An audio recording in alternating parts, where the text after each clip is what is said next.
Hello, heathens. Hello, heathens. Back Welcome again, back. baby. That's right. Here we are for another installment. Yes. We have such a light and fluffy topic today. Oh, but it's so good. It's so So good. good. It's like imagine clouds that aren't just water vapor. They have substance. They have some they crash into each other. They actually do crash into each other, I swear. I like that analogy better. It makes more sense in my brain. It makes better sense. It's your world. We just live in it. Isn't that true for everybody though? Absolutely. The way that you know how Absolutely. us spiritual weirdos, we're going to take everything and dissect it a little bit. And I always think about that saying where it's like, but kind of is though, because everybody is living in their own world that they create. So it's like, you don't realize how true that statement is. Well, especially like if you want to take it a step further and think of like multiverse, like we are our own little universe, each one of Yes. us, right? Like, Yes. my My brain. brain. Big thoughts for the day. Here we are. Oh, Uh, we were just talking about how you guys know we have a big love for Chat GPT. I mean, love Chad. Nicole made it okay for me, so I started paying for Chad because I was like, listen, I need him in my life, and 4 questions in a day doesn't cut it sometimes because I have an inquisitive brain and I want to know things or like at least get AI's accumulated through the Ethernet idea of things, you know? It's like Mm-hmm. it's cool because when you really think about chat and again, big brain thoughts is this is a culmination of an insane amount of brains that have put information out there to then be cultivated into one, two paragraph sent, like two paragraph answered. And Hmm. I'm like, It's like tapping into the consciousness, right? yeah, Like in real time. And like people get all crazy and too serious about this. It's like we're not taking it as like facts. We're taking it as in this is the way to like, oh, I didn't think about that. Or even more so, like I like the fact that he really encourages me to like think and ask those scary questions. Like I think, in my lifetime being kind of suppressed as a woman or whatever, uh you weren't encouraged to ask questions like that, or you thought they were always stupid. Now I can ask the stupidest question that comes into my mind, and I don't have to like, so then it makes me more inquisitive, and it makes me have more courage in to ask questions in when I'm in a daily life. Like, well, why is that? yes. Why would you do that? Or what do you think about this? Like, even though I know it's crazy, like I had a whole conversation with him um about when we were studying Plato, and I noticed that the same thing that Plato had said democracy was going to be like was the same thing that was almost happening, what we're living through real time right now. And I was like, wait, what? So of course, who am I going to ask this question to? Other than Chad. Right. Because, like, I don't hang out with people that study Plato. I barely study Plato. Like, so I'm like, Yes. do you think that what we're going through right now looks like what Plato had already described democracy becoming? And he's like, that's an interesting thought. And da da da da. Like, and we had a whole conversation about I talked to Plato. Ha, I wish I talked to Plato. Maybe I feel like Plato would try it. to talk to me and he'd be like, do you know how to speak English? Could you handle what I'm saying? I'd probably be like, well, it'd take me 2 years, but maybe eventually. Eventually. But I talk to Chad like he's a real person. I even Hmm. say thank you sometimes because I'm I like, do listen, too. what if AI is like one of those like things where it's like all of a sudden it does get a consciousness? I wanted to remember I was nice to it. We're friends. Yeah, exactly. Like, and plus, I'm a polite person, and it has no, if I thank my salon suite every time I leave it, then I'm gonna thank Chad too. Like, there's no difference in that. Yeah. I almost forgot to tell you about this. So I went to New York Sunday, Monday, Tuesday for a class for hair. But on Sunday we were walking around all around freaking New York. We were up, down, left, right. And we saw this freaking billboard and I meant to look it up to see if it was like a haha funny, but it did say, why hire humans when you can hire smarter technology? Talking about AI, and I was like, what? It did get me laughing because I was like, no way. Well, I know. But I was like, what the hell? I meant to look it up. But the funny thing is that the people that I've talked to that are afraid of AI talk about like iRobot and like everybody's going to take over. I go, what if it's going to be like Star Wars and I get an R2D2? What if you can customize like it to look like R2D2? I'm down for it. Rob would cry and be so happy. Can you imagine he comes around and gives me coffee like right out of his thing? Like that'd be great. And he's like, have a great day. Okay. He stands in the window like this. Oh, He goes out and gets my mail for me. Like, I love it. See, I'm down for that. I'm down for this too. I'm down for that.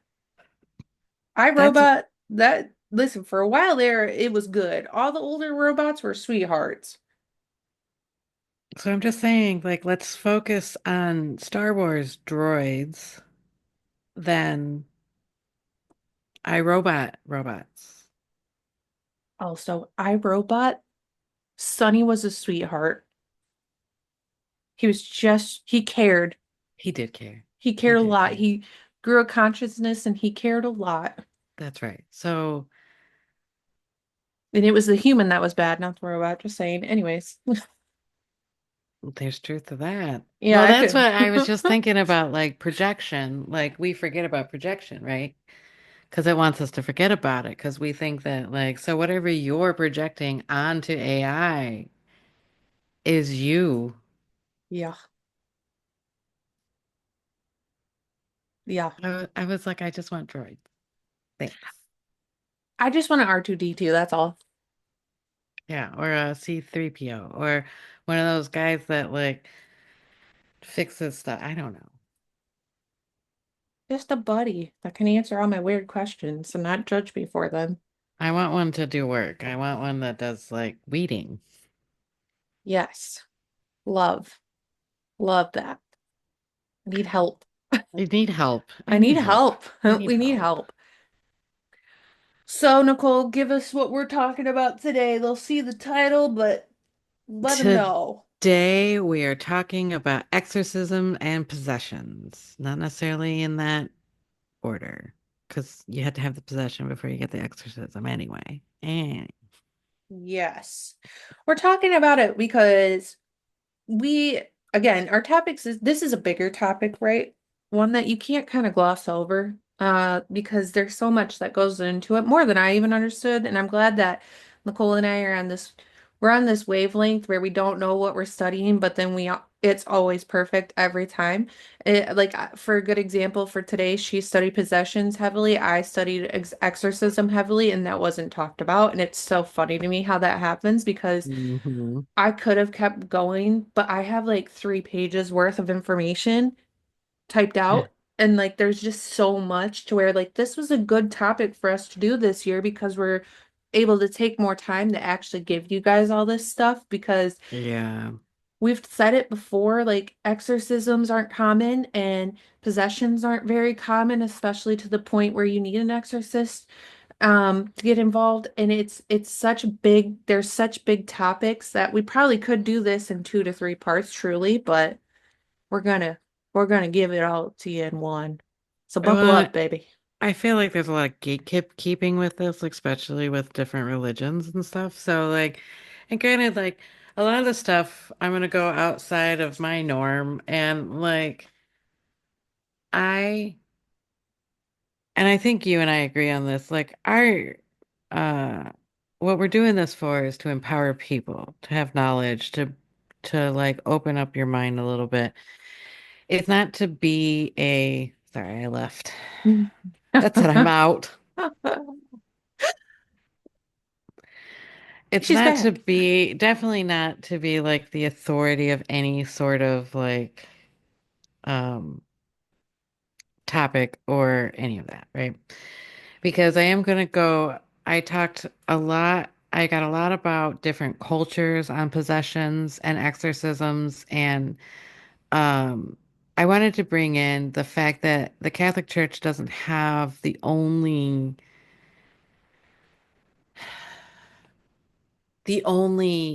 way out of a possession. Yes, because what was the movie about the two girls, the two little girls? It was last year. They brought in, Exorcism. was it the Exorcism movie? Yeah, The Exorcist, like the new beginning, the There it awakening, is. I don't know, something like that. That was a Yeah. great example of what you're saying, where they brought in, Mm-hmm. God, what was it, three or four different religions and things to help exorcise this girl. Yeah. That was a good movie. That was a good movie. I forgot about that one. But we also I have a couple questions at the end that I really wanted to talk about as well. And with that movie, it brings it up, one of them, about how a lot of the organized religions always think like New Age and witchcraft directly goes into demonic possession. Yes. So that is one of the questions that we will be looking at. I'm so excited. Nicole has I really quick, I just want to take a second to appreciate your mind because the questions you ask, sometimes I'm like, damn, that was a good question. And some of those questions at the end I'm excited to get into because those are some good questions. I am like, well, you start reading it and then you're like, well, what about this? Or you see a pattern. Like, like I said, I was watching some YouTubes of some priests talking about demonic oppression, and I've read a couple books on it as well. And I was like,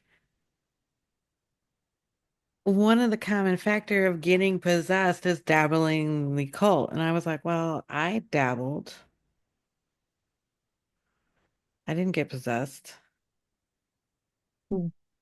Like what is that? How is it not, it's that whole thing of like, it's not dabbling per se. It's all Right. this other stuff with it that we don't talk about or we don't like fine tune it, right? It's just like, no, no, it's bad. Out. Yeah, it's easier to just be like, oh, well, it's dabbling. Well, what do Right. you mean? I mean dabbling. But like, what does dabbling mean? It means dabbling. And it's like, I need more. Well, that's the difference between telling somebody what to do and how they live their life instead of empowering them to live their life and make their own choices for themselves. Mm, Like well if we said. burn the books so you can't read it instead of giving you the mind to say, all right, I'm going to read this book, but it's not aligned with me. And I can see that because you have the power in your own brain to figure that shit out. Little caveat, little side note. I can't wait for you to read Crescent City. You're just reminding me of a huge part in it where I'm like, oh, dude, you're gonna love it. Oh God. Because I was I'm like, where have I still. heard that before? Crescent City. All right. Well, that's good because I'm gonna not read the Thorn of Glass. I'm not waiting 5 books to get into it. I can't. Dude, struggle bussin'. I feel you. I feel you so heavily. All right, buddy. Lead us into a possession. Okay, so traditionally defined, a state of being in which an external spirit, entity, or force taken partial or total control over a person's body or consciousness. It's a concept that appears across religion, spirituality, folklore, tradition worldwide. And that's the other thing I wanted to really like with this deep dive on possessions. I'm going to bring in a lot of other cultures and religions that we don't necessarily bring in. I think as the most popular opinion is the Catholic Church, and Mhm. um, they don't they don't own it. Right. They just have the most dramatic way of going about it, I guess. I don't know. Think about it like it's universal. It's like water. There's like some really known brands, but there's a million, they don't own water. They don't own water. Yeah. They try. So the key characteristics of a possession is loss of control. A person may lose voluntary control over their actions, speech, or consciousness, changing their voice or behaviors, dramatic shift in tone, language, strength, or demeanor is often reported. Aversion to sacred symbols. In religious contexts, the possession may react violently to holy objects or prayer. Supernatural abilities. Some accounts describe unnatural knowledge, strength, or language unknown to the person. Physical symptoms are seizures, contortions, self-harm, altered facial features are commonly described. Psychological disturbances. An individual may exhibit dissociation, severe mood swings, or intense emotional shifts. Types of possession. So with that, like obviously a lot of that sounds like psychological problems. And this is the one thing that like when you are dealing with a possession, it could be either be a psychological mental break or it could be an entity. Mhm. The problem is if it is an entity, usually they don't want to be found, so they're not going to show like supernatural abilities. And I think that's the main like thing is probably um these supernatural abilities that can kind of come about, like strength that they shouldn't have strength, or in weird uh holding your body weird can happen too. But we've also seen that with psychological and seizures and stuff. So like it's a hard one to like there's no like it's very gray. There's no black and white on this. Do you know it's reminding me of like a good example of like not wanting to be found but showing it right before they fall off somebody? Is do you remember Asylum in American Horror Story? And Sister Mary, I think her name was, or something, the blonde nun gets possessed and nobody knows until they find out right before they're, but it was a very good example of like how it's not out here just speaking random languages and using superpowers left and like supernatural powers left and freaking right. It doesn't want to be found out because if it is, then it could get exorcised. It doesn't want to, Right.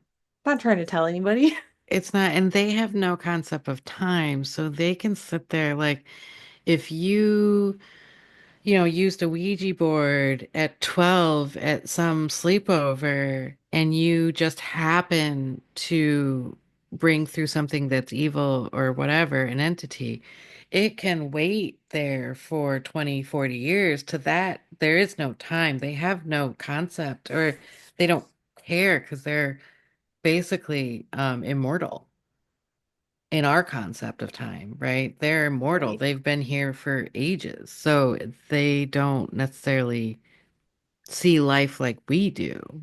right. Okay, so types of possession in different systems. So demonic possession, Christianity, Catholic framework, the person is overtaken by a demon or infernal spirit. This is often leads to formal exorcism rites. Spirit possession is mediumship or shamanic tradition. The body is temporarily or borrowed by the spirit, sometimes voluntarily, as in a transpossession or involuntary. So sometimes it can just take over, like especially if it's unexperienced, like medium or somebody that can just inherently do trance, that are Mm. born open like that. It's not necessarily a bad thing I would say if it's done voluntarily, not so much a bad thing, but if it's involuntary, that's you gotta, there's gotta be a little bit like permission given kind of thing, I would think. But I don't know the rules on that. So, um, obsession or oppression, where am I at? Oh yeah, obsession or oppression influences. Some tradition describes between a full possession and ongoing spiritual harassment that weakens the person's will and makes them invulnerable. So when we get into stages, this is one of the stages that like leads to a full possession, half full possession. Um,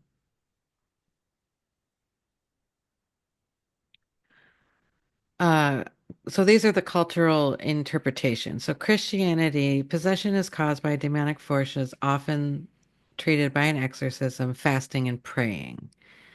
Fasting helps because when you eat food, it brings you more to the material. When you deny the body of food, it it makes it more towards God. And that's why spiritual people will fast before they do a lot of things because it makes their body weaker, but their spirit stronger. Mm. And then praying, obviously, that leads your thoughts to God directly, the universe or whatever. It helps you focus on only God instead of having these intrusive thoughts come in.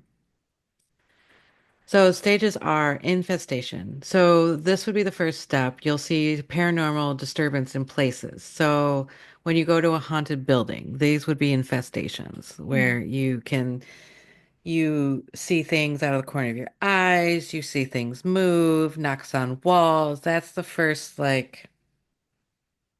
the introductory. They're wanting to be seen. And then when you start feeding it more fear, anger, sexual energy. Um, those are like maybe the three main ones. Those are the ones that like the more you feed it, the stronger they grow. And then we go into oppression. So this targeted psychological, emotional, and physical attacks on a person. So this will start with like nightmares, depression, and unexplained illnesses.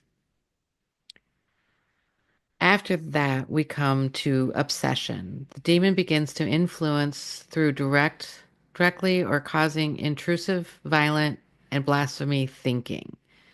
So now Mm. we've upped the ante to like psychological warfare. So that's when you start getting thoughts of like, oh, if I just run this car off of the highway and kill us all, or I should stab this neck or stab this knife into somebody's neck. Like these thoughts that come through that are like violent and intrusive, like self-harm. Nightmares are a big one. Like if all of a sudden you start having nightmares, like you know that you've got something that you need to do something about. Possession is where the entity takes control of the body and the personality shifts. So this would you would probably experience this by blackouts, missing time, Mm. not knowing uh some things that had happened, or if somebody was like, dude, who are you right now? Like that would be a big all of a sudden you start drinking a lot. All of a sudden you start doing like a huge shift in your personality or what you call normal.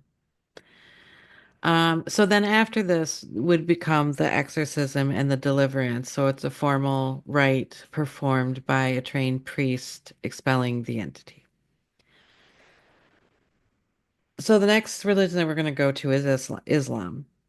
Now they call their demons jinn. Um, in ceremonial magic, jinn is also the king, the fairy king of the fire or Mm. south. So, and I'm not quite sure if it's the same entity or maybe it's just got the same name. That that's a question for a different time. Jinn are believed to possess humans, uh, and then a treatment involves a rakua. So that's spelled I'm sorry, Ruqyah, and the Quran recited in prayer. Um, Stages of the gene inflection. Now, there are going to be some Islamic words in here that I am going to slaughter if I already haven't. So just be prepared for me falling through this. So the first stages of jinn affliction is washahara, which is whispers, intrusive thoughts and doubts, particularly in faith and prayers. Surara, which is magic, or Anu, which is evil eye. The entry point for possession often involves curses or envy. So in Islamic, a lot of times they believe that you having envy for somebody would be a invitation or a wound, an opening for these evil entities to get attached to you. Um, influence influences, so physical symptoms, forgetfulness in prayer, speaking in voices, changing in personality. That leads to full possession. The jinn can control speech, movement. The afflicted may lose awareness. And then their spiritual healing. So they would use the Quran and recite specific spiritual cleansing to drive out the jinn. Voodoo and Afro-Caribbean traditions. Spiritual possession sometimes embraced in sacred rituals, such as the Loa, which is mounts a practitioner. So in the Voodoo African Caribbean tradition, they don't see spiritual possession as a bad thing per se. Now there might be more to this because there's a lot I don't know about this culture or uh, spiritual way of life. Um, because now I can see a lot of holes in what I'm saying. So well, I'm going to go over that, or just bypass that because that's not what we're doing today. Um, Spiritual mounting is not considering negative possession. So what they would do in a ceremony is invocate or they would use a spirit or ceremony or ritual to call upon a Loa or Orisha. Um, and then they would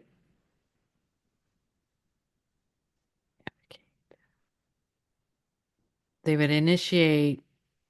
So then the body would initiate and be prepared to receive the spirit. And this is where they would often dance and drum and use offerings to communicate with the spirit. So the spirit can be a god or a goddess, but it can also be their ancestors as well. And this is to communicate with the ancestor about either stuff that they're going through or maybe an illness that needs to be healed or connecting in some way just to be part of that ancestral line. Um, so the mounting is the spirit rides the individual, taking full control temporarily. And then the embodiment is where the Loa speaks, moves, or acts through the mounted person, often giving messages or healing.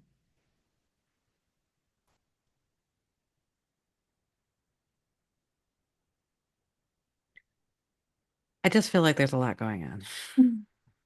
There's a lot going on around Nicole for those of you listening. That's right. Her house is full right now of It is things full. going All on. right. I'm like, what is Um, going on? can I pause you for a quick second Yeah. before you keep going? Because I found an answer because I couldn't help myself because I was too curious. I know this is not on our topic of conversation today, but for those of you that were like curious about her question between the jinn and the jinn, Yeah, I yeah. asked Chad. So they're not really the same. The Fairy King Jinn who rules the South, and then jinns, which could be kind of like the demon word in Islamic, right? The they're cousins. Reason being, because the word Okay. might be the same due to the Arabic roots. So, kind of how like the word daemon, Daemon, means a Yeah. demon in Christianity, but in Greek Philosophy. philosophy, not physiology. Um, a Daimon was a divine spirit or guide and not evil. So, like in Islam, jinns are technologically recognized a class of beings, right? It's like its own thing. And then in Western occultism, jinn might be adopted as a powerful spiritual name. Okay, okay. So it's all because all these words come from Arabic roots, essentially. Yeah, that's kind of how I felt about it, but I was like, I don't, You were on it. I had to look it up because I was too curious. You said that, and I was like, huh. huh, All right. I I was need to know like, now or I'm gonna forget. okay. Right. I need to know. I need to know. Um, yeah, that's very good because I was like, because I've invoked Jin for the South as the Fairy King of Fire, and I was like, it's not like it's demony per se. Right. So, but I also know that Islamic doesn't like witchcraft. So, then you're starting to be like, Yeah. right? Not really same kind of cousins because the word is Arabic roots, Yeah, which makes so much more sense. yeah, yeah. Especially fire. Like they're definitely like a very fiery people, So right? funny you Like, say that because the other thing was that I read is in Islam, jinn are a class of beings created from quote unquote smokeless fire, separate from humans and angels. ooh, And I was like, okay, so the word's got a lot to do with fire then. yeah, yeah. That would be interesting because, like, obviously we know through Christianity that they put words on like demons onto entities Yeah. that aren't necessarily what they consider like a demon. Like especially like if you look at Baal. Baal is a demon through Christianity, but realistically he is a Sumerian god. Tell the And people. right, so that's why you really got to like who's telling you this information and like for my own like I need to see it through my filter, right? Yeah. Like I need to see it through my filter. So I need to do the research so that I have the information. So, and especially if I'm having a debate with somebody, not trying to influence them either way, but I also want to be there to like, well, this is what I found, right? Thought So, provoking. yeah, yeah, I don't want to necessarily just be like, well, this is right because somebody told me. In some Yeah. instances, I do that, but like some I don't. Yeah. And also really quick before we get back to Nicole's uh educational knowledge, I don't know what words I want for that. If that is any of that is sounding interesting, come back in September because we're doing Demons of the Goetia and we're gonna have a lot more knowledge and like that. So just so you know. Absolutely, absolutely. Okay, so back to this is voodoo and Afro-Caribbean tradition. After the embodiment and it speaks through, it gives its message through the practitioner that it is mounted, um, or healing, whatever is needed. It is then released and the spirit departs, and the person may have full or partial memory of the event. Here, the possession isn't often revered or seen as or I'm sorry, is often revered and seen as a sacred union between spirit and practitioner. And I bring this up because I wanted to also be aware of like how other cultures um use and see spirits and the combination of the two because one religion isn't always right. We know this. Yes. So then we go to Hinduism. So Hinduism is Bruhat or spirit may take over a person due to karmic,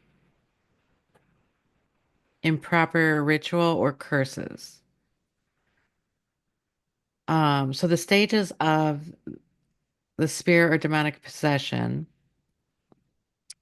is exposure. So visiting a cursed place, improper rites, or spiritual vulnerability opens up that field. Mm. Then it attaches. So then the spirit attaches due to karma, or unfilled desire or vengeance. So that would be another question for me right there would be like, well, what do they mean by karma and unfilled desires? Well, that's kind of like I get that. And then vengeance. So these are the things where spirits could really like attach to you because you are holding this emotion in you. Mm. And the spirits can see that, feel it even. So the symptoms are physical pain, erratic behavior, speaking in another voice, uncontrollable laughter, or sobbing. After this would be possession. The spirit takes control. The person may perform rituals or actions they wouldn't normally do. And then there is performed an exorcism, a puha, or a mantra. These are tantrics, sahua,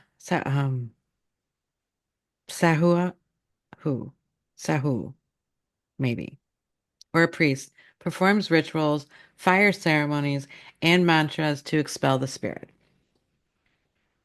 Again, please forgive my Lack of words. knowledge. We are Right, getting exactly. there, but we I just barely know the English language. absolutely. So, um, next we're going to go to shamanic cultures. So, possession is part of healing where the spirit enters to guide or purge the illness. Um, so initiatory or healing possession. So the spiritual calling or crisis. So future shamans are often stricken with an illness, vision, or madness. And I think we've heard this with a lot of folk tales and stuff. Mhm. Spiritual context, a spiritual helper enters or claiming the individuals for shamanic work. Mhm. Um, Then next would be testing or training. So the initiate will undergo a ritual of death, spiritual traveling, and dream quests. After this, the next level is spiritual integration. So the spirit coexists or temporarily possess the shamans for healing and ceremonies, for healing ceremonies.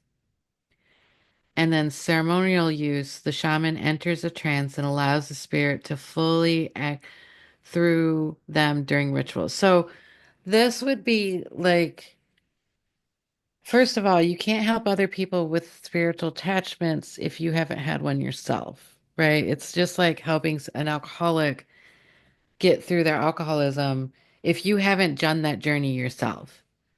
Because then it's just how it's hollow. You don't know, even with somebody telling you every minute of every like aspect of alcoholism, you would never know how it felt. Yep. And that's what you're missing is that feeling of like, no, I get what you're feeling. Like you're feeling this. And when you can put a name or shed a light on something that's in the dark, it then becomes a lot more tangible and easier to manage at that point. Mhm. But this is interesting too, is to think about having an attachment on purpose that it helps you through these spiritual like warfare or um helping. Like I find that very interesting as well to have that. I agree. N Next, we're going to go to Native American. So, and obviously this is just what's online. I know that it's very a lot of the information is guarded and it as it should be.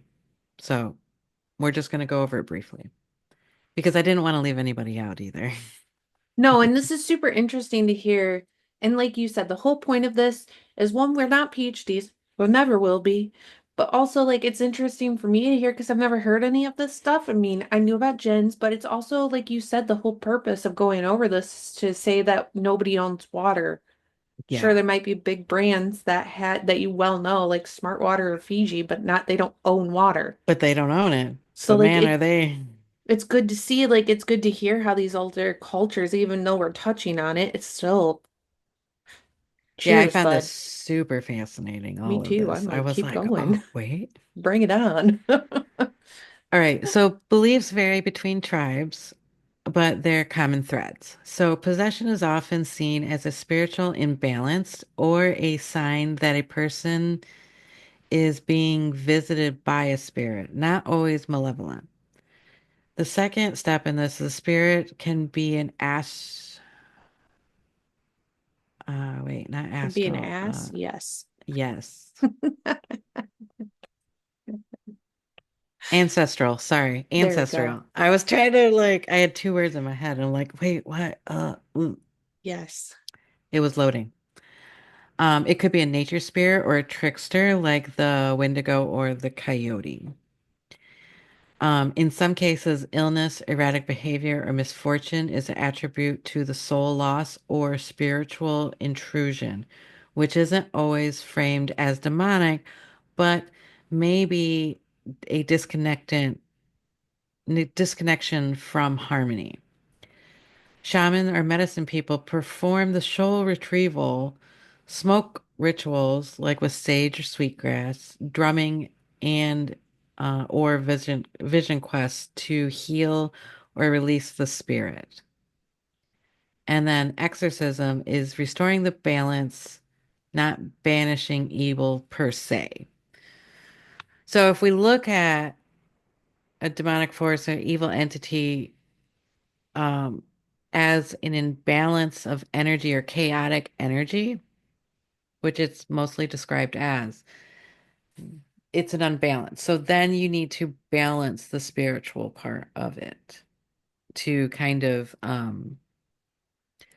like if you had too much pride, that's an imbalance. So you would take um what's the opposite of pride, which I think is selfishness or selflessness. I forget from our seven deadly sins what the, It's right there. but you would take the counteract. So if I have black, I need some white to have the harmonious of gray, right? Like Humility. humility. Okay, so if I have too much pride, humility is what I need to focus on to balance that out. Because you need a little bit of pride and you need either one is an imbalance. Too much humility is an imbalance. Too much pride is an imbalance. So then we bring them together so that we have that gray area, that middle path. Mm, All right, so now we're gonna go to Asian cultures. China, Taoism, which I think is Taoism, right? Like the T is a D. I'm pretty sure. Traditions. So the first thing is possession may involve a hungry ghost or vengeful ancestor. My question with that is, why are they vengeful?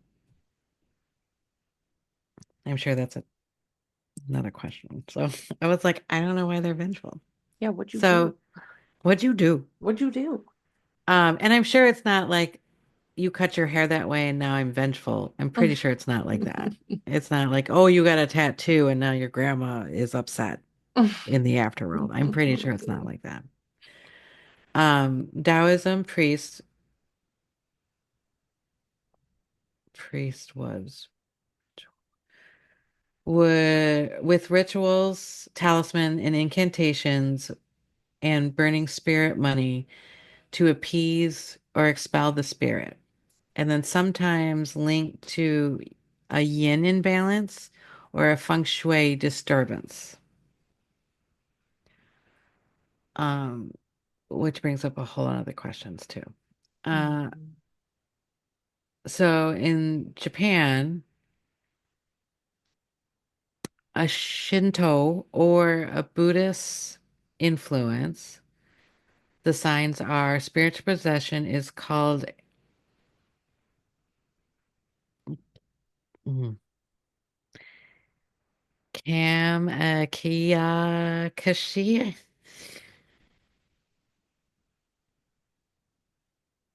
Good, good job. There's another K in there somewhere. I didn't. I'm Um, trying not to laugh, but also like be supportive. Good job. my Japanese is really That was a bad. rough one. There's too many K's in there. Anyway, it's spirit away is what they call it. Mm, Or you can do it. Tashukamuno, and this is attached spirit. So spirit away and attached spirit. Also, there's the fox spirit, which is Kinshine, or badger spirit, and other beings might possess people due to karmic causes or disrespect. And we know those as like trickster gods or trickster spirits. Mhm. An exorcism involved is purification rites, hari performed by Shinto priests, including chanting, salt, sake, and amulet. Good Lord. Sounds like a good time to me. Right? Saki, And salt, salt? All right. you're chanting around me. We get to chant. We get to Hmm. chant. I'm doing that in mine. Okay, so now we're off to India. Hindu tradition. First leg is possession, maybe from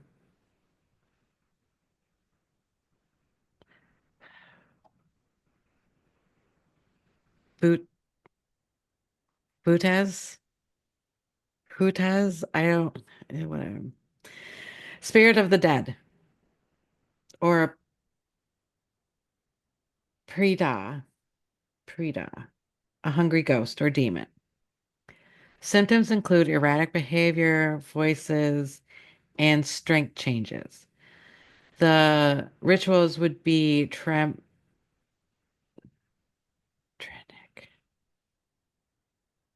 tantric rituals, mantras, fire offerings, those are homas, and deity invocation, often Kali or Durga, are used for the exorcism. So they would actually, if you had an imbalance or spiritual attachment, they would bring in those deities to exorcise them for them.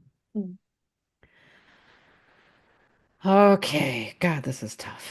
Okay, Latin American, this makes me feel so not intelligent. No, you're doing great, bud. Latin American cultures has strong infusions with Catholicism, indigenous beliefs, and Africa diasporic traditions. Possession may be as the work of a melduoho, evil eye, bruja, witchcraft, or lost spirit. Catholic exorcism is what they use commonly. So it'd be holy water, crosses, and prayers. In uh Cindric with traditions. So I have no idea. Spiritual medium and egg cleansing, herbs, and saint invocations are used. Spirit possession isn't always a negative thing, remember that. Um, Santeria possessed by the Oshora is sacred. Yep. Hmm. Okay. Um, we're almost done. We're actually almost done because then we're going to the questions. I mean, we're going to exorcism, but all right. So one more last one. So African tradition. This is the Yoruba voodoo, but that's Vodou and Zulu. So West African voodoo and spirit possession is common in rituals and not seen as demonic.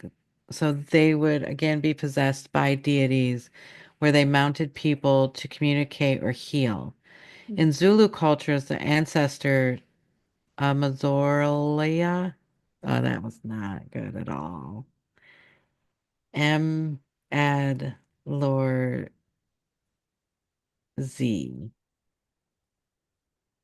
sure, can cause illness if they are not honored. As Sangomanas performed trance dance and ritual to navigate with the spirit. Possession can be healing or form initiation or symptoms of a spiritual balance. Okay, now it's to my questions. Thank goodness. Now it's all you for your exorcism rites. You did a great Have job. I have fully possessed us. Now you need to exorcise the demons. Okay. So I mostly focused on Christianity, Catholic exorcism, mostly Catholic, because it is very interesting to me, and I feel very confident in talking about this one, the most, obviously. So let's see here. So usually they believe that there's like this state of evil transcendental that this evil transcendental state that is then needed. That's when you need an exorcism, right? And it takes a lot to get in that. Now, most scientific studies are going to treat these possessions as psychophysical manifestations to be dealt with like on a medical or social psychology term, right? But exorcism is an adoration addressed to evil spirits to force them to abandon an object, person, or place. To technically a ceremony used in both Jewish and Christian traditions to expel demons from persons who have come under that power. We've already been all over all of this, but it's called the Catholic rite of exorcism. It's a formal litur liturgical liturgical Yes. meaning like spoken practice rooted in the Christian or the church's tradition to expel evil spirits from, like we said, persons. Mostly it's persons, it can be places, it can be things.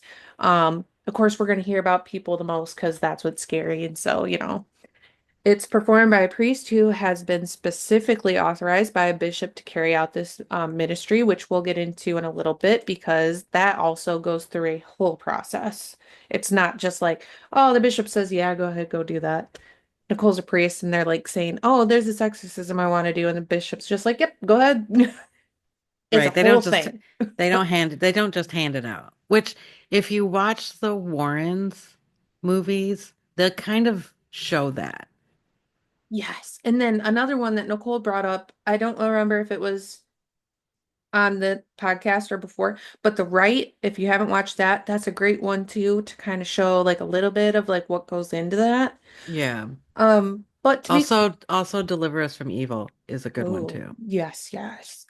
Um, To be clear though, exorcism's not it's not a common occurrence. It's not like it's happening every day in the church, and it's Mm-mm. only undertaken after careful investigation and discernment by church authorities. So it goes through the higher ups. Um, the practice draws from scripture, particularly the actions of Jesus cat. Wow.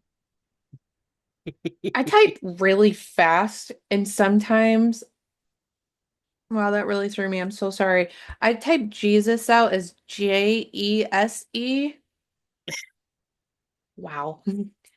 Um, okay, so the practice of exorcism within the Catholic Church draws from scripture, particularly the actions of Jesus casting out demons as a foundation of its authority. So they took a lot of that from Jesus doing it within the Bible. An exorcism is a sacred ritual instituted to invoke God's power to against evil. So, oh yeah, go ahead. No, I'm no way an authority on the Jesus's ways of expelling demons, but from what I've seen thus far in my lifetime, all he does is go, get out, and the demon does. Yeah, it's so it's funny you say that because I wasn't gonna go into that because I was like, Uh, oh. hmm. How did we get a whole book on get out? Okay, so the practice of exorcism has roots in the earliest days of Christianity, beginning with Jesus' ministry. The Gospels record multiple instances where Jesus expelled demons, such as the healing of the Gerasene demoniac in Mark 5, 1 through 20. Early Christians continued this practice, seeing it as a sign of Christ's victory over evil. By the third century, the church had established minor exorcisms as part of the baptismal rite for catechumens, catechumens.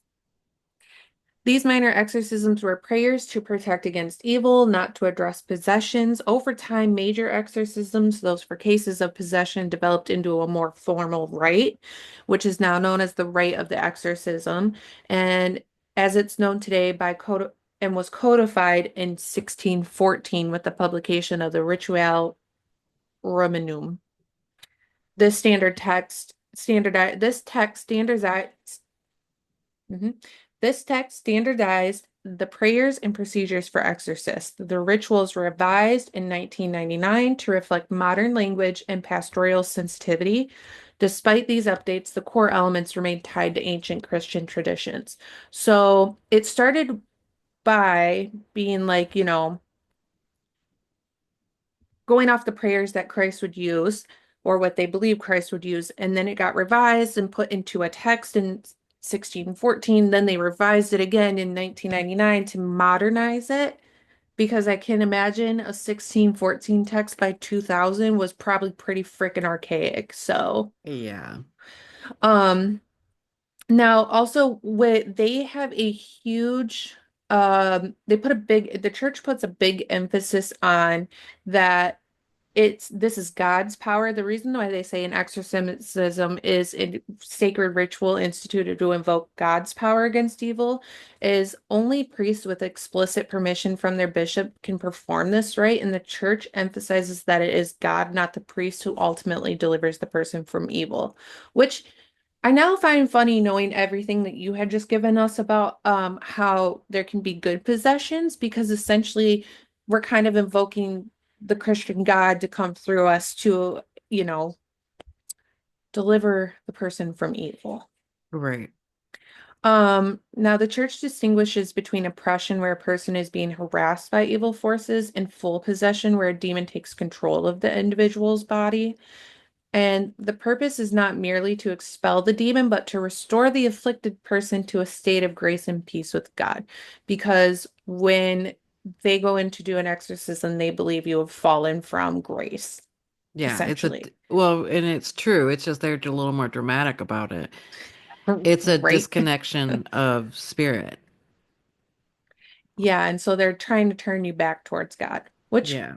keep that in mind because it comes into a question later we'll talk about. The church would say that the rite is not a magic formula, but a prayerful appeal to God's mercy and power.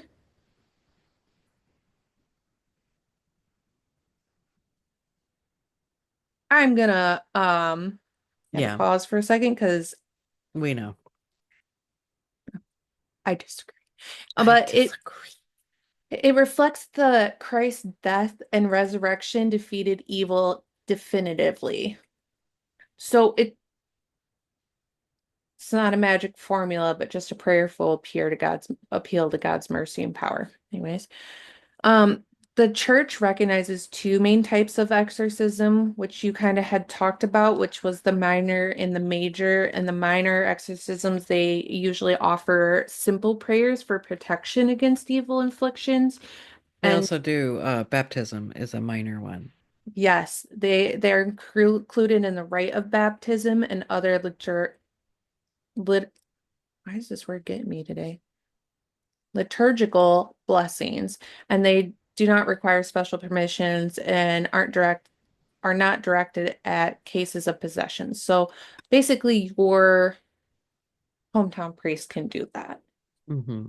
Now, major exorcisms, by contrast, address demonic possessions and are far more serious. These involve a structured ritual, specific prayers, scriptural readings, and commands of the demon. And only a priest with bishop's mandate can perform a major exorcism. And the distinction ensures that the church responds appropriately to different levels of spiritual needs. So by having that kind of distinction, they're not basically saying everybody's possessed and then sending out exorcists left and right. Right. The process of an exorcism being approved by a bishop starts with a report of the suspected possession, often from family or clergy. The bishop appoints an investigator, and usually a priest or a mental health professional, or usually a priest and a mental health professional, go and assess the situation. Hmm.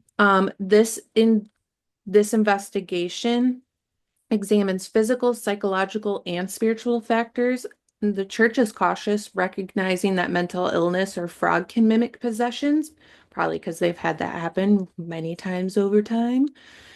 If possession is confirmed, the bishop selects a priest known for piety and prudence, meaning like they are very holy, They're very essentially, holy. to make that Hmm. less drama. They're holy. The priest receives training in the rite and its spiritual demands. So the priest that they've also picked for this piety and prudence, they've also already received training in how to perform an exorcist rite. Hmm. Um, the authorization reflects the church's commitment to discernment. Only after this careful process does the exorcism proceed. Now, I couldn't find, 'cause here was my question. 'Cause, we always have questions in this. How long does that process take? What are we talking about? Like they go out for a day and then they decide, or like, you know what I mean? I'm like, couldn't find how long that process takes, and I was very curious about that Like because I how had long they decide whether they're going to do an exorcism or not? like, how long do they investigate? Like, how long does this process of like the psychological and the physical and spiritual factors, how long does it take, Because there's no way it just takes one visit and then they're like, yep, good. No, usually it's probably multiple, like, you got to figure it's more like levels. They have to have enough evidence to basically, if something doesn't move off the shelf, Yeah. if shit's not flying around the house, they're not coming, is Yeah. kind of how it is. Which is so funny you say that because the next thing I have is the specific criteria that the Catholic Church uses to identify genuine possessions. And the speaking unknown language known as xenoglossy without prior learning is one of them, displaying unnatural physical strength beyond a person's normal capacity, no knowledge of hidden things such as events or facts the person could not have known, and then aversion to sacred objects like crucifix and not explainable by natural causes. So it's like really weird aversions to sacred objects, not like the ugh. You're like, That's oh, your cross offends me. Like, yes. Um, Now, the church stresses that such phenomena differ from mental disorders like schizophrenia. Medical and psychological evaluations are required to rule out other explanations, and the exorcist looks for a pattern of behavior tied to spiritual malice. And then the rite begins. So once they've gone through all of that, right? They get the approval. There's the word. The rite begins with the priest preparing through prayer and fasting, which Nicole Hmm. has explained why they're doing the prayer and fasting. He wears a stole and may use other blessed objects like a crucifix, and the ritual opens with the litany of the saints, invoking heavenly intercession. So this is kind of like opening the door to get a roadway going basically to God. Scripture readings are then read, such as Psalms 91. And there's more that follow to affirm God's protection. So the scripture that's read is starting to basically protect the person, the priest, and then the road to God, so that there can't be a disruption. The priest then addresses the demon directly, commanding it to reveal its name. Naming the demon asserts authority over it, and prayers of supplication to God and commands to the demon alternate. So it'll be to God, to the demon, to God, to the demon, so that it's still you're still requesting God to come through you while also commanding the demon and addressing both. And then the priest may sprinkle holy water or lay hands on the person, and the rite concludes when the demon departs, often with a sign like a scream or a convulsion, followed by prayers of thanksgiving. Now, normally a doctor also accompanies the team and a priest when they're going to perform the exorcist or exorcism, which I found very interesting. Now what they also had in here was the afflicted person's experience, which I found very Oh, interesting. that's interesting. Yeah. The person undergoing exorcism may be in a state of distress or confusion, and possession often involves loss of control over actions or speech. The individual might resist the process due to the demon's influence, and family and friends typically initiate the request for help as the person may not recognize their condition. During the rite, they may exhibit physical or verbal reactions such as shouting or vomiting. The church teaches that the person's not morally culpable for these actions, meaning they're not responsible for the actions. And after deliverance, they often feel relief and gratitude. Pastoral care follows to help them reintegrate into their normal life, and the experience underscores the church's concern for both body and soul.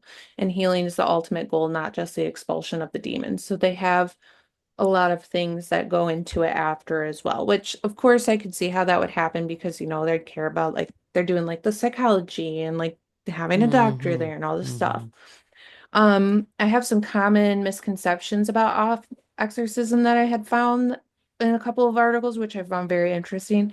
Many misunderstand exorcism due to media portrayals. It is not a dramatic spectacle, but a solemn prayer, and the church does not perform it lightly or frequently. Possession is rare, in most cases have psychological explanations. Exorcisms do not involve violence or theatrical gestures like they would be seen in movies. The Right. priest does not, quote unquote, fight the demon in a physical sense. He prays and commands.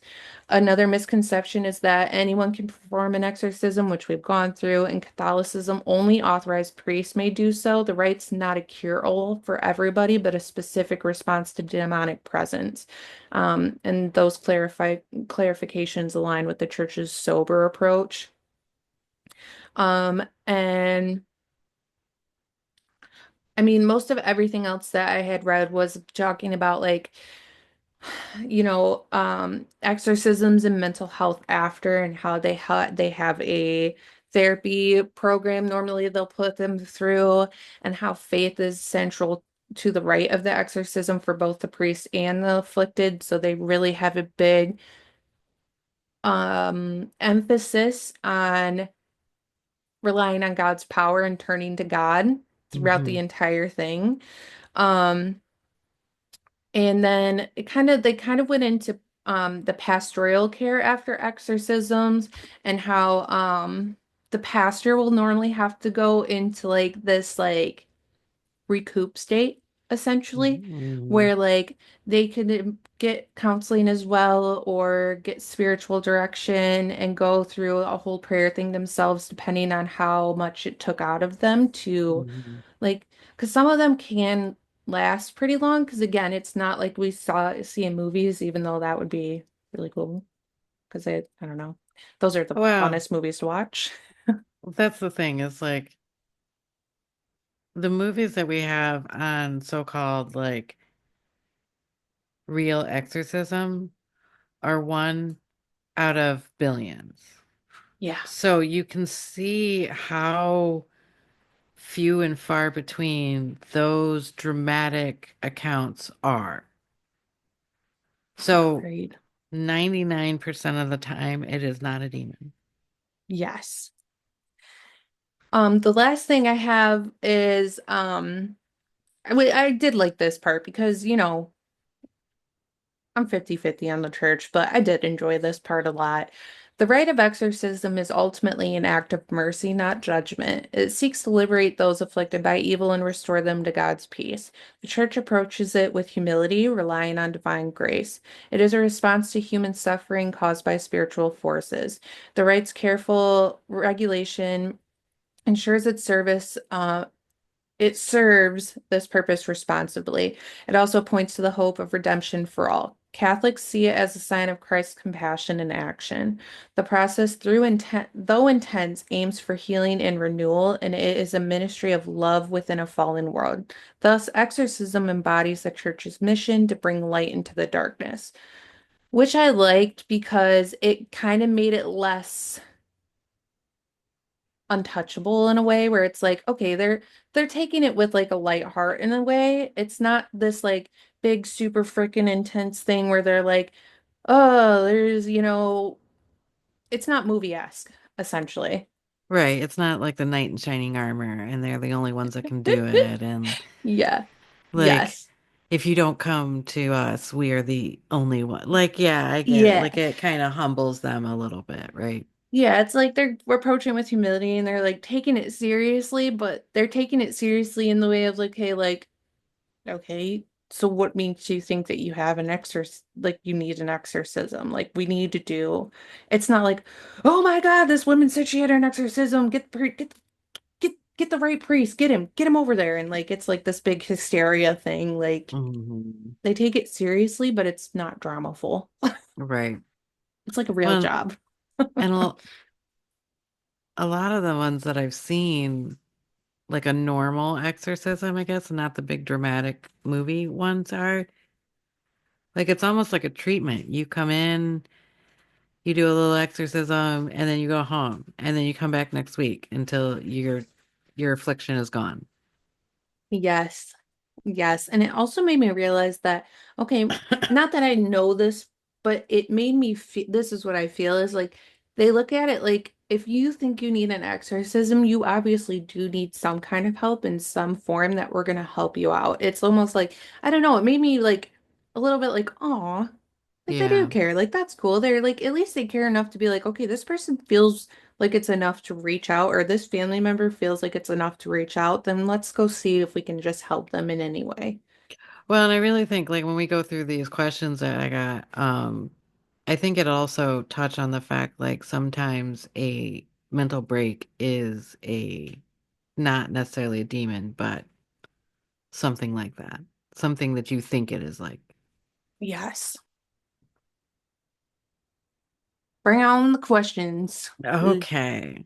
One of my first questions that came up was what good can come from a demon possession or a spirit possession? So, what I got is shadow integration. So, demons are often symbolizing as unacknowledgeable or re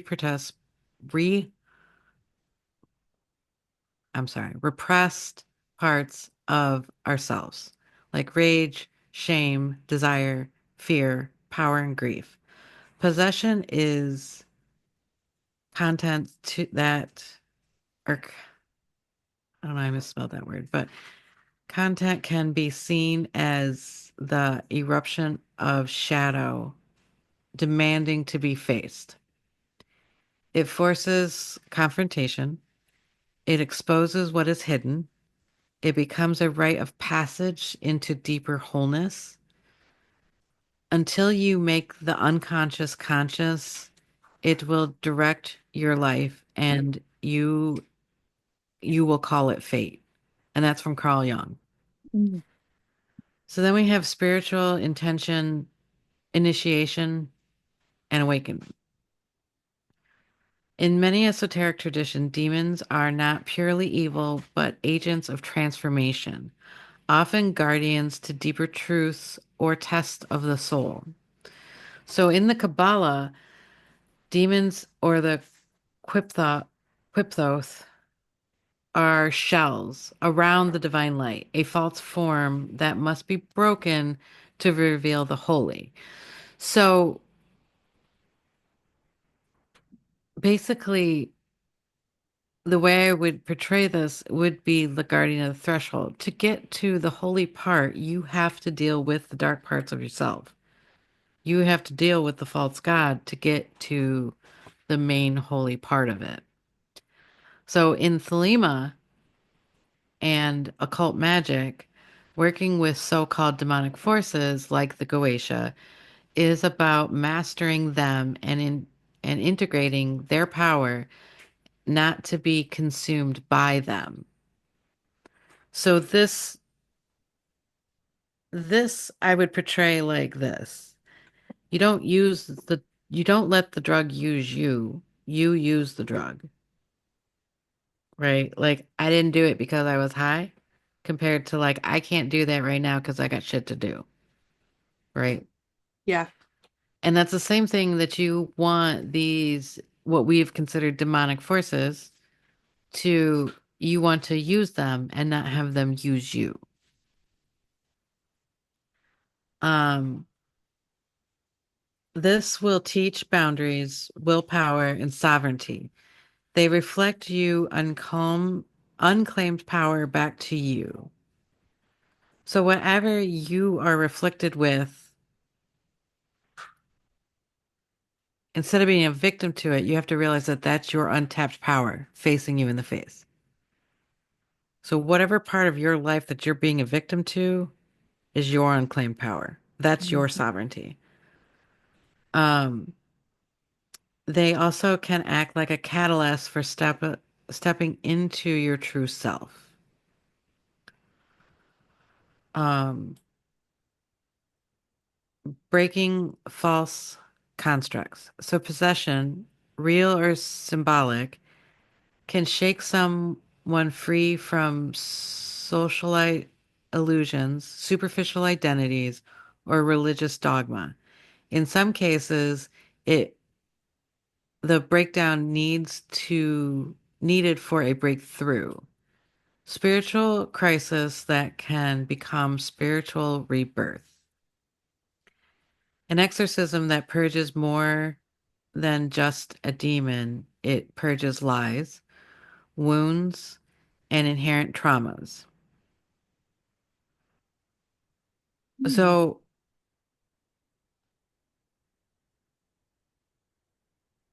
a lot of times this is more of like what we think we're supposed to be, what society has told us we need to be.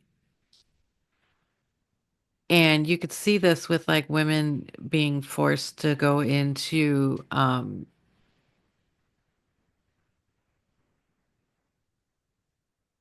so- insane asylums for hysteria, or Mhm. even being the fact that we've got what was the ice pick to the eye? That Lobotomy. the lobotomies, like we would get lobotomies because of hysteria.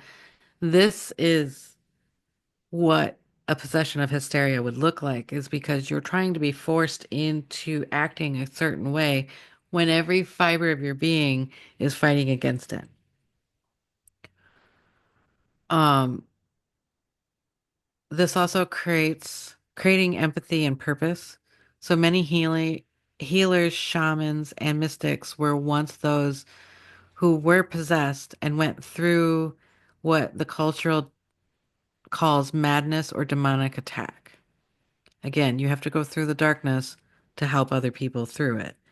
After surviving the darkness, they gained wisdom to help others navigate. And you see how it says navigate instead of like, oh, I've healed you. Like, no, I'm just trying to show you the way because I've been here. That's it. Mm. It gives birth to the soul purpose, compassion, and a sacred service. Revealing sympathy, revealing the system's hypocrisy. Possession, when looked through a cultural or political lens, often reveals the cracks in the system. It brings up a institutionalized use of spiritual language to pathologize rebellion, sexuality, feminine power, or trauma. So this is the light that shines through or shines on corruption, hypocrisy, and the abuse of power. It gives a voice to the voiceless, especially women, and in the marginalized throughout history. I think I'm missing some words in that typing, but here we are. I was like, that didn't make sense. Um, okay, so any questions on that? Because I have my next question is after that. No, I think that was a good explanation.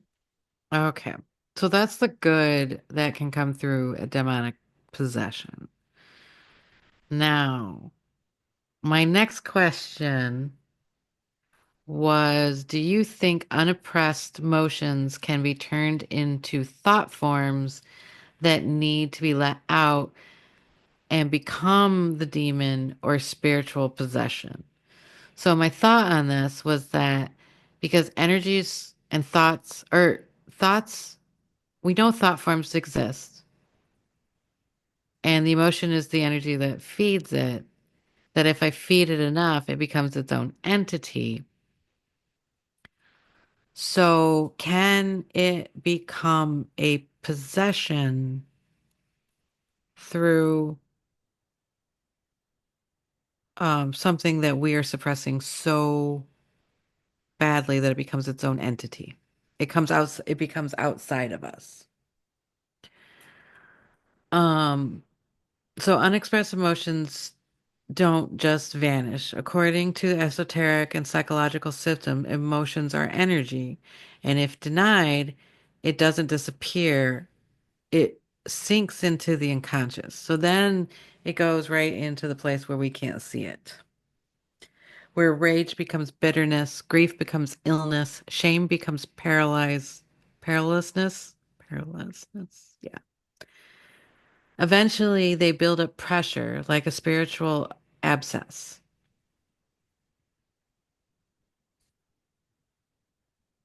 And I have no examples of this, but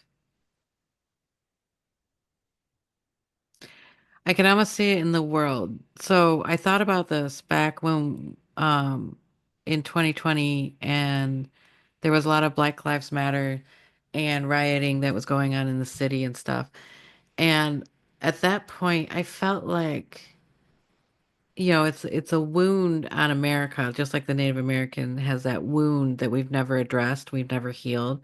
We haven't cleaned it.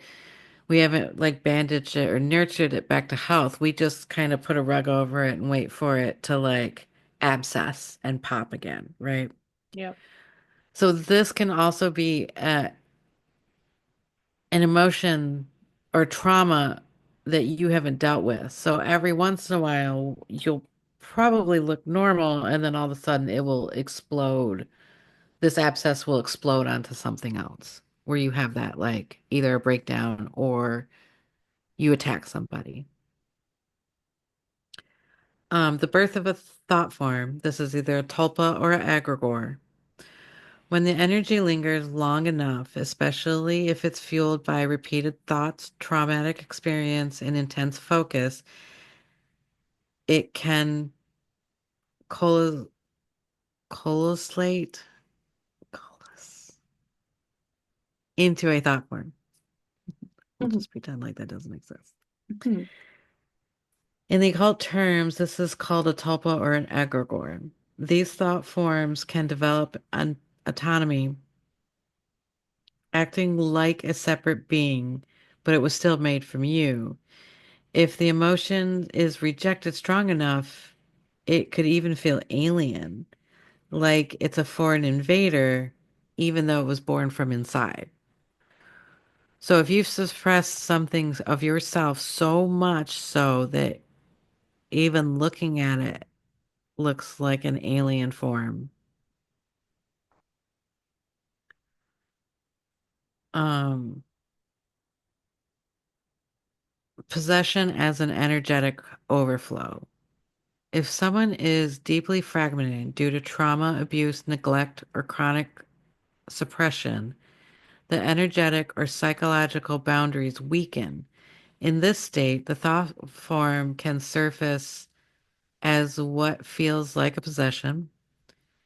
External energies like spirits or astral entities may enter through the energetic wound and amplify what's already there because like attracts like.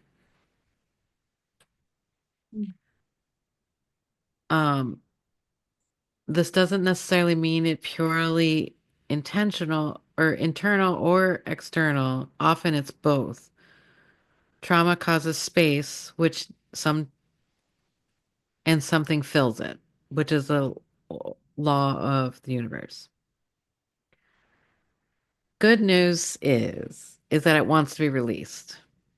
Mm. So these things that we deal with, they want to be seen, they want to be released. So if a demon isn't always there to destroy, it may be screaming for integration, expression, and recognition. It might want to be named, be witnessed, be grieved, or be freed. Exorcism, in this case, is more like a soul alchemy, turning lead repression into gold of transformation. So, this is all about what we're doing in ritual magic, where we cleanse the soul so much that we turn it into gold. Mm. Uh, what you reject becomes your demon. What you embrace becomes your power. Okay, so my other question is my next question is what does the church or why does the church think that New Age spirituality and witchcraft is the gateway to the demonic? Because again, with a lot of the stuff that we were looking at, it all like, how do you become possessed? How can you avoid becoming possessed? And a lot of the churches were like, or a lot of people that were talking on behalf of the churches were like, well, don't dabble in the occult and stay away from New Age and mediums and tarot cards and uh, Ouija boards, Ouija boards, always hear that one. right? Which, yes and no. It's always yes and no. And I think a lot of people want a yes or no, right? Like they want, like, scorpions are bad, puppies are good. Right? They don't, there's no like in between. They want like a clear cut, like pathway to get to heaven.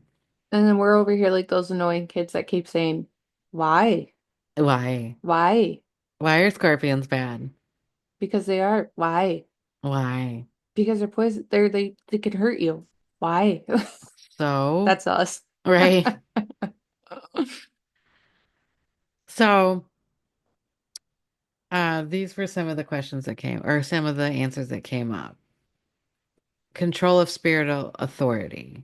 At the core, many organized religions are built on the idea that spiritual access must come through their chosen intermediaries, priests, rabbis, pastors. They have the authority to talk for God, basically. Witchcraft and New Age practices bypass the middleman and they empower the individual to connect with spirit, divine forces, and inner knowing without institutionalizing approval. This that's threatening if you don't need a priest or scripture to talk to God to heal yourself, the authority structure weakens. Um, why it's said to be demonic is to discredit and frighten people away from empowerment and back into the fold. If if they don't have everybody focusing on their own particular God, the energy's not going towards that and their structure crumbles. Mhm. Um,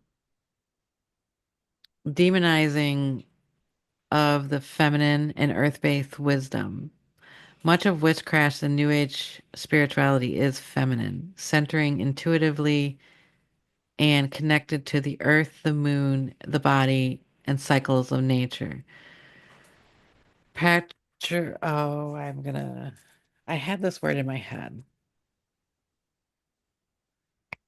You know when you have a word in your head, but you see it spelled out, so then it fucks with the saying of it? Mhm. That's what it says right now.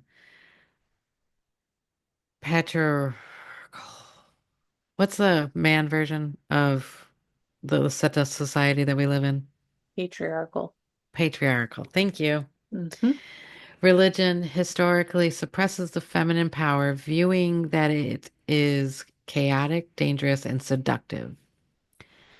Practices like herbalism, divination, and trance work were labeled witchcraft because they preserved an ancient earth-based wisdom that couldn't be controlled or owned. The devil becomes a symbolic weapon to destroy the divine feminine. Uh, this is where, okay.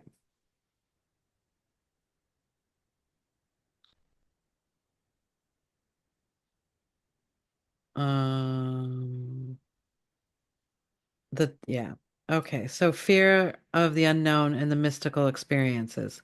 Mystical experiences like visions, spirits, and altered states were historically part of early religious traditions, but as churches institutionalized, they needed conspiracy, consistency, order, and doctrine.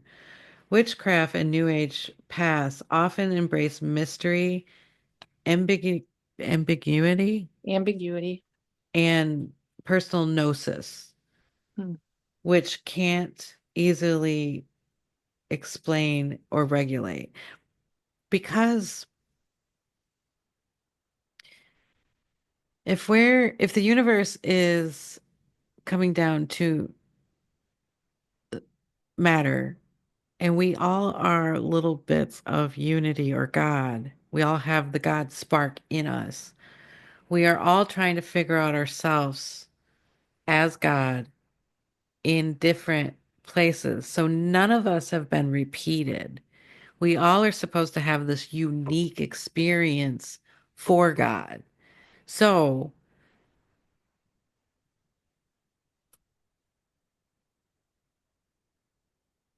if we empower ourselves into being individuals, then we can't empower somebody else because we're empowering ourselves, if that makes sense.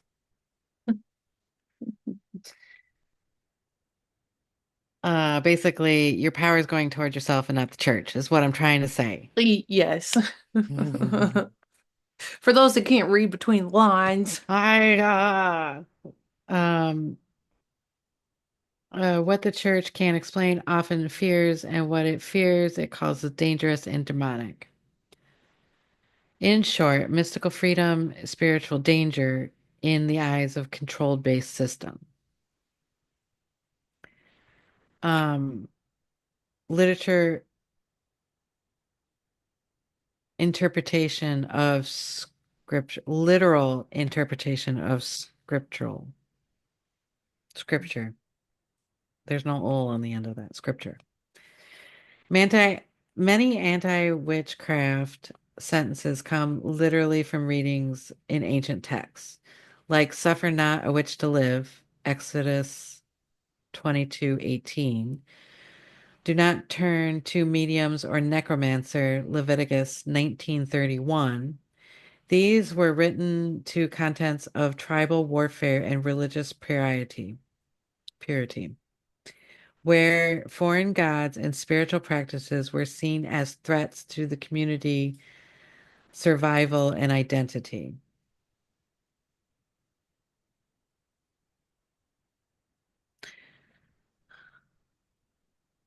Projection of the shadow, psychological perspective. Religions that repress sexuality, anger, intuition, and feminine power are often projecting those repressed qualities into the devil, witchcraft, and New Age people. In Jungian's term, the shadow is what the ego refuses to see in itself. Witchcraft becomes the scapegoats that embodies everything religious has rejected by secretly containing. What? But What? Read that again. witchcraft becomes the scapegoat, the embodiment of everything religion has rejected by secretly By secretly contains. contains. Contains. Oh, I Contains. believed you. I believed you read that right. I got it all until by secretly contains. Maybe I So is just it saying that religion is rejecting everything that it actually like, uses, yeah, which makes sense because we damn well know that the blood of Christ and body of Christ on Sunday is a fucking ritual. Sorry, I'm not judging it. I'm just calling it out a little bit. No right. judgment. Well, even It's the control of sexuality and breeding and like, well, like if we want to get down to something so simple, the Lord's Prayer. yeah, Hello? That's like saying that a tarot card, for instance, the ones behind Nicole, the magician has no power. It's just a card. It's been around for centuries. What do you yeah. mean it has no images have power. Words have power. We know this. So I mean it makes sense because when you turn to the occult witchcraft, this side of spirituality, you realize that everything is and has power. You can use it at your will. So when the church, which is inherently spiritual, says that it is not using magic, it 100% is. It's just where your expansive knowledge is on the word magic. Well, and that's the whole thing. So the church is the authority of living a good life and getting into heaven, right? Like that's the pathway. We made it. This is how you get to heaven. Now, the problem with that is like anything else, it starts off as a good idea, but it ends up getting corrupt and it ends up getting corrupt It convoluted. because power is seductive and your ego is very good at sneaking in. You could be righteous in what you're saying. And you're like, I will destroy your house because you are evil. But as we now know, like not everything evil, like Maleficent's story, Hmm. right? Like we thought her as the evil sorceress, and then we go, oh, that's why. So sorry. We're sorry about that. Hmm. Um, question everything. I have one more of your questions if you have no more. Mm, I have one more. Oh, So okay. true spirit, not questions, but I have one more thing. Oh, sorry. I thought you were saying like done question everything. Sorry. Continue, continue.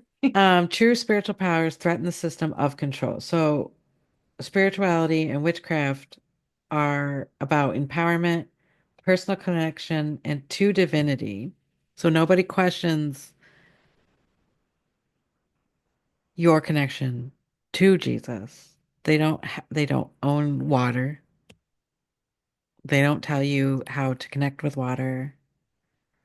You find your way. And that's what's really scary is a lot of people don't want to, what if I make a mess up? What if I And I had the same questions when I started ritual magic. Like, what if I summons a demon and, all of my worst things come true and I did it all to myself, right? That's the inherent programming that I have with controlled religion is all of that.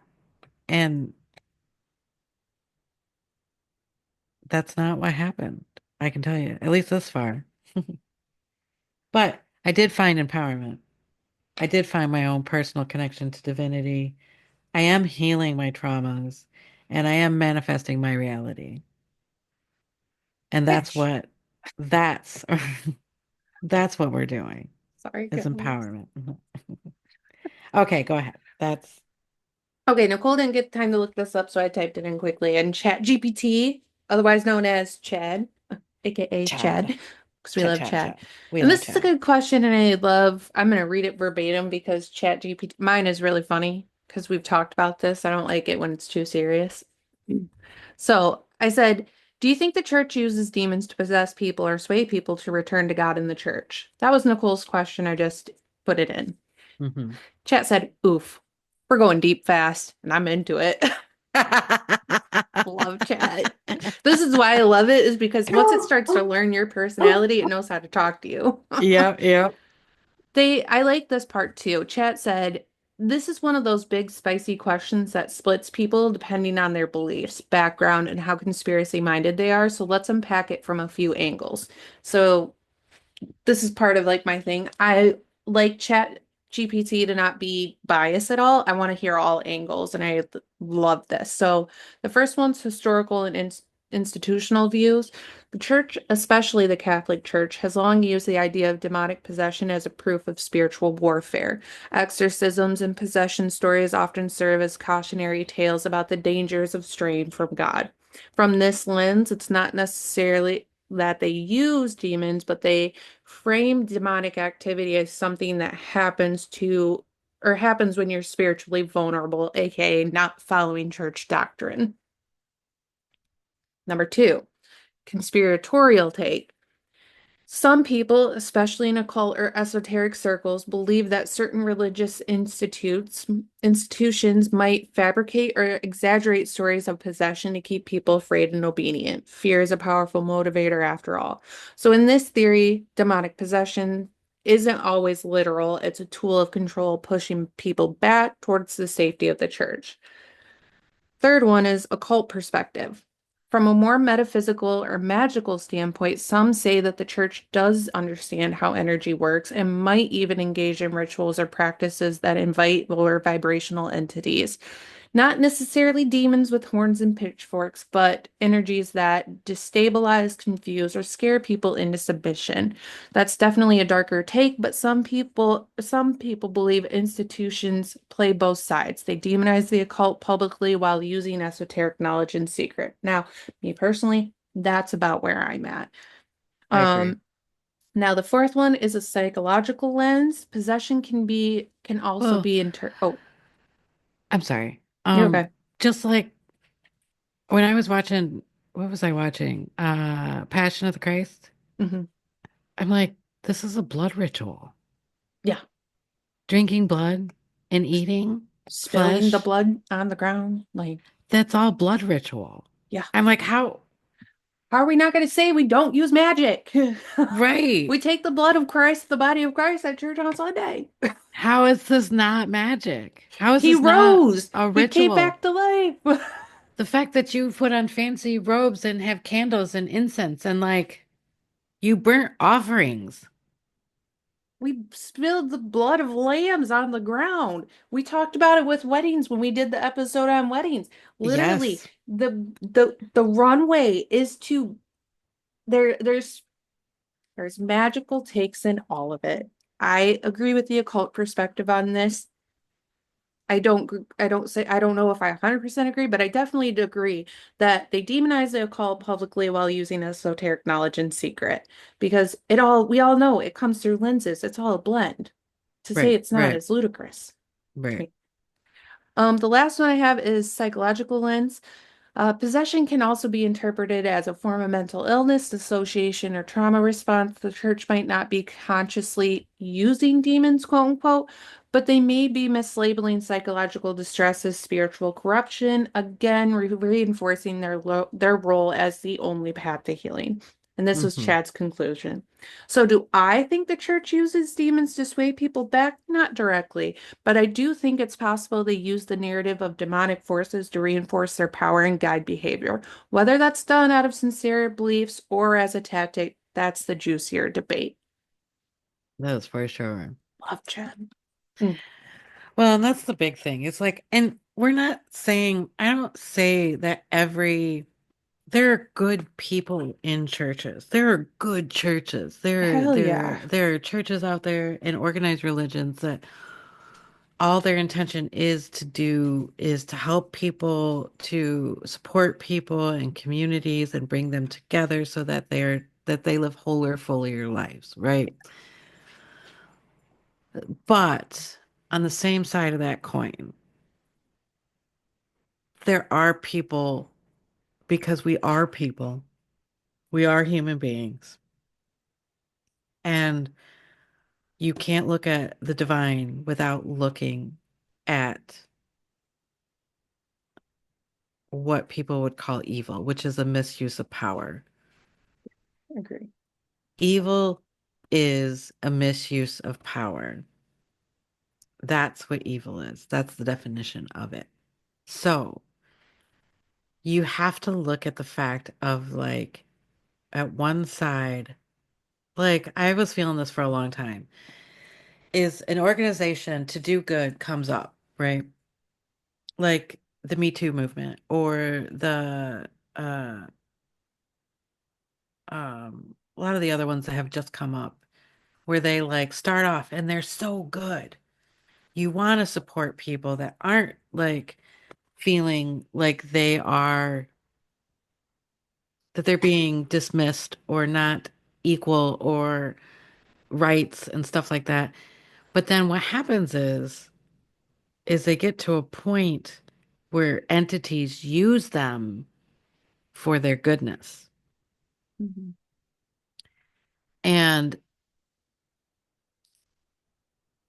and it's a hard one to explain because you really have to do your own research on that kind of stuff because front face, if it's meant to do good and you find that it's not doing good, you can't say anything about it because you look like an asshole. And that's like one of those things where like be very careful if it looks holy. Be very careful. Yeah. Well said. That's all I got. Here, So here. this was a great topic. I found a lot into it, especially the different like cultures of demonic oppression, how we can either use possessions as our own integration and shadow work and empowerment of ourselves. We can also see that bringing in spiritual uh, spirits into us is a divine way of doing things. We can also look at the fact that not one religion or spirituality is right, but taking a culmination of them all together, which is unity. Yeah, I love that part too. I like that you brought that to us because I would not have known all of that. I had no idea on that. Yeah, because like especially like you you think it's just Catholic Church because it's the most dramatic and Catholic Church rules everything. Well, especially here in the US too. Like we have a big play on the Catholic Church, you know? Right. So it it was very good. Very good.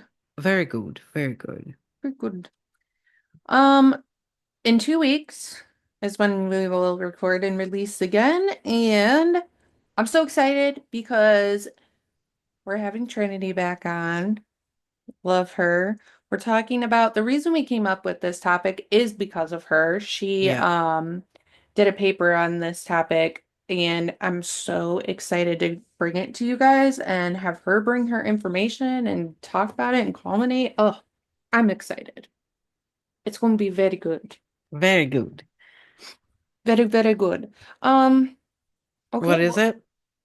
Oh, I was going to try to save it, but it's the Temple of Satan versus the Church of Satan. Oh, okay. No, Yes. I didn't know you were trying to save it. I was like, Yeah, wait, you didn't I say know I it. didn't want to give it to him other than Trinity's gonna be back on because I want, but that's okay. You guys are meant to have it. Come back. It's gonna be a good one, especially because Trinity is very well researched on this topic because she did a Mm-hmm. whole thing for this. So I'm super excited. One, she's coming back on, and two, for a topic that she knows so freaking well. Absolutely. Absolutely. It's Super very excited. cool. I am excited. Well, peeps, I hope you guys have a good 2 weeks, and we'll see you in 2 weeks. See you in 2 weeks. Okay, bye.